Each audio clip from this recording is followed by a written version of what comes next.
باپ کو گن گن کر لوگ پیسے دیتے ہیں، ارے تف ایسی اولاد پر، آج تیرے پاس آ گیا تو کہتا ہے یہ میرا، یہ باپ کا ہے۔ یقین مانے آپ بہت لکی ہیں، آپ بہت خوش نصیب ہیں کہ تمہاری ماں تمہارے پاس ہے، تمہارا والد تمہارے پاس ہے۔ پوچھو ان سے جن کی ماں چلی گئی، پوچھو ان سے جن کا والد چلا گیا۔ اب جب مشکل آتی ہے نا تو ایسا لگتا ہے سر پہ کوئی سایہ نہیں ہے، کس کے پاس جاؤں دعا کرانے، کس کو کہوں میں پریشان ہوں۔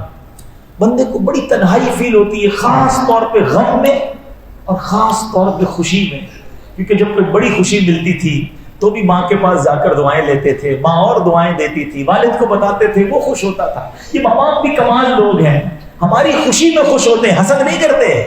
دنیا میں یہ واحد رشتہ ہے جس میں حسد نہیں ہے۔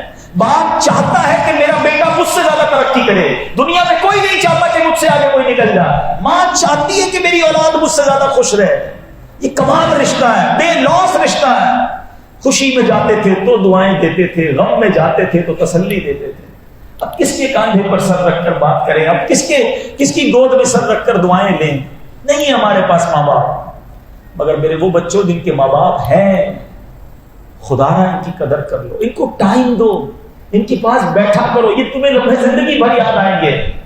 آج ہم میں کئی لوگ وہ ہیں کہ جن کو ماں باپ سے بات کر رہی ہوتی ہے نا تو قبرستان جانا پڑتا ہے، ان کی قبر پہ جا کے بتانا پڑتا ہے کہ یہ معاملہ ہو گیا ہے، ان کی قبر پر جا کر کہنا پڑتا ہے کہ میں اس مشکل میں ہوں۔ تمہارے پاس تو تمہاری ماں ہے، تمہارے پاس تمہارا والد ہے، اس کا دل خوش کر لو، اس سے دعائیں لے لو۔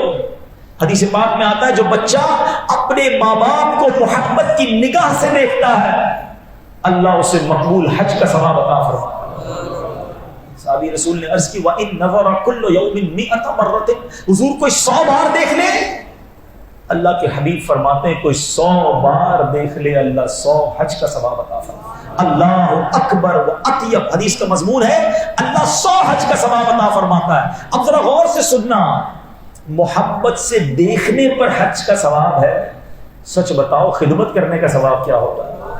پیر دبانے کا ثواب کتنا ہوگا؟ دوائی دلانے کا ثواب کتنا ہوگا؟ ان کو کھانا کھلانے کا ثواب کتنا ہوگا؟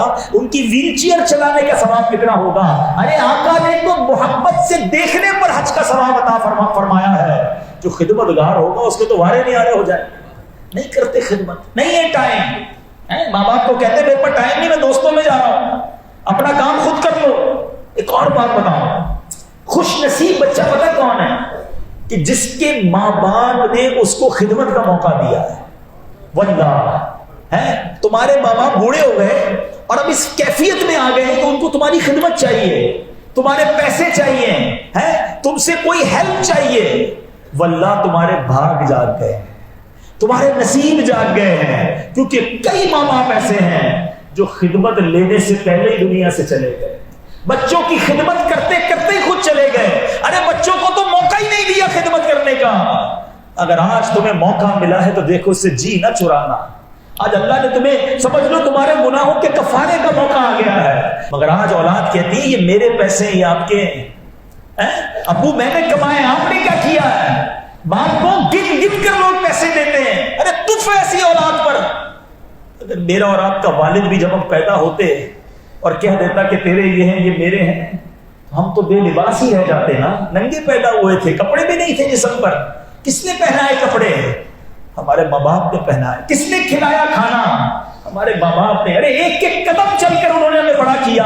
ہو سکتا ہے ہمارے ماں باپ نے اپنے کئی لقمے روکے ہوں گے، کئی خواہشیں روکی ہوں گی کہ بیٹا یہ فلاں کھلونا مانگ رہا ہے، بیٹا فلاں چیز مانگ رہا ہے، اس کو دے دیتے ہیں۔ ہم اپنا آج یہ خرچہ نہیں کرتے، اپنی پسند کے جوتے نہیں لیتے، اپنے بچے کو دلاتے ہیں۔ ارے باپ نے کبھی نہیں کہا یہ میرا ہے اور یہ تیرا ہے۔ آج تیرے پاس آ گیا تو کہتا ہے یہ میرا، یہ باپ کا ہے؟ نہیں، جو کچھ میرا ہے وہ سب میرے ماں باپ کا ہے۔ میں خود بھی تو اپنے ماں باپ کا ہوں، تو خدا را اپنے ماں باپ کو کبھی یہ فیل نہ کروا